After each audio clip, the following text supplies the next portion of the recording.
Hi friends, ఇప్పుడు మీకు ఏం చూపించబోతున్నానంటే మాధురి పొద్దున్న నుంచి చాలా కష్టపడిందండి. వచ్చి చూస్తే నాకు ఏం అనిపించలేదు, ఎందుకంటే చాలా నీట్గా ఉంది. తను చేసిన పని ఏంటి, వర్క్ ఏంటంటే చూడండి, ఇక్కడ చెప్తాను. చక్కగా చిన్న చిన్న మొక్కలు అక్కడక్కడ వచ్చినాయన్నీ ఒక దాంట్లో వేసి ఆ మట్టిని అది తిరిగేసి మళ్ళీ కంపోస్ట్ వేసి అవన్నీ చేసింది. కానీ వచ్చి చూస్తే చాలా నీట్గా ఉంది. ఎంత బాగా మళ్ళీ నీట్గా సదిరేసింది అనమాట. ఎంత మంచిగాను. అన్నీ కాదు, కొన్ని చేసింది, కొన్ని ఇక్కడ పెట్టుకొని సర్దుకున్నాను. ఇక్కడ పెట్టుకున్నది. మళ్ళీ కూడా రేపు కూడా చేస్తుందంట. మరి రేపు చేస్తుందో ఎల్లుండి చేస్తుందో చూడండి. చాలా బాగా చేసింది వర్క్. అతని మొక్కల కోసం బాగా కష్టపడుతుంది ఫ్రెండ్స్. ఇదిగో ఇక్కడ చూడండి, కొబ్బరి బొండాలు రావాలని ఎంత ఆశపడుతుందో. మాధురి కోసమైనా మీరు ఏం చేస్తారంటే మంచి ఐడియా ఇవ్వండి. బొండాలు కాయాలి, ఎందుకంటే మిమ్మల్ని అందరినీ ఇంటికి పిలిచినప్పటికీ బొండాలు వచ్చినాయి అనుకోండి, మీకు మంచిగా కొట్టిస్తుంది కదా. అవునా? మీరు మంచి ఐడియా ఇచ్చారంటే మాధురి కోసం మంచిగా కొబ్బరికాయలు బొండాలు వచ్చేలాగా మంచిగా చేసుకుంటుంది. సరేనా? ఏమోదు అదిగో చూసా అంట. ఇంకొన్ని బొబ్బాస్ చెట్టు.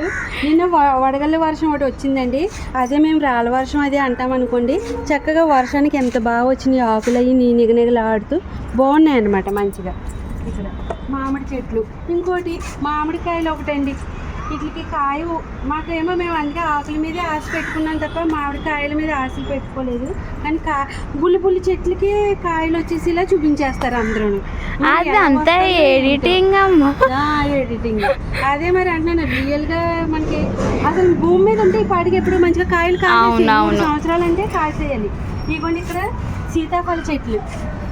ఇక ఈ తీసేయమ్మా, ఈ తీసి ఒక దాంట్లో మంచిగా మంచి సీతాఫలాలు కూడానండి. మంచి మంచి ఐడియా పైన కంపోస్ట్ వేసాను కదా, దానికి వచ్చాయి. మీకు తెలిసిన ఐడియాస్ ఏదైనా చెప్తే కాయలు కాసినాయంటే మీరు ఇంటికి వచ్చినప్పుడు మీరు కూడా పట్టుకెళ్తున్నారు. సరేనా? ఇంకా ఆకులు ఇవ్వండి. ఇవి వామాకులు. నీ వాటర్లో అవి మరిగేస్తే అయితే చాలా మంచిది. సరేనా ఫ్రెండ్స్? మీకు తెలిసిన ఐడియాలు ఉంటే ఏదైనా చెప్పేసేయండి మాధురి కోసం. మీరు చాలా మిమ్మల్ని మీరు ఇంటికి వచ్చినప్పుడు పట్టుకెళ్తారు కానీ. సరేనా? ఓకేనా? ఇంకా సరేనా ఫ్రెండ్? మీకు మీ ఫ్యామిలీ అందరికీ కూడా గుడ్ నైట్. వాళ్ళు డిన్నర్కి ఏం చేసుకున్నారు అడగవా? చెప్తారు. ఈ రోజు కూడా వర్షం పడేలా ఉంది, ఉరుములు ఉరుస్తున్నాయి, చూసావా? అదిగో మబ్బుగా ఉంది, అందుకే కదా మబ్బు ఉంది, ఉరుములు కురుస్తున్నాయి. హాయిగా ఉంది. మీరు ఏం వండుకున్నారు ఏంటి అన్నది కామెంట్ చేసి మా మాధురికి మంచి ఐడియా ఇచ్చేసేయండి. మంచిగా ప్రయత్నం చేస్తుంది కాయలై కాసేలాగా మీరు వచ్చేటప్పటికి. సరేనా? మీకు మీ ఫ్యామిలీ అందరికీ కూడా గుడ్ నైట్ ఫ్రెండ్స్.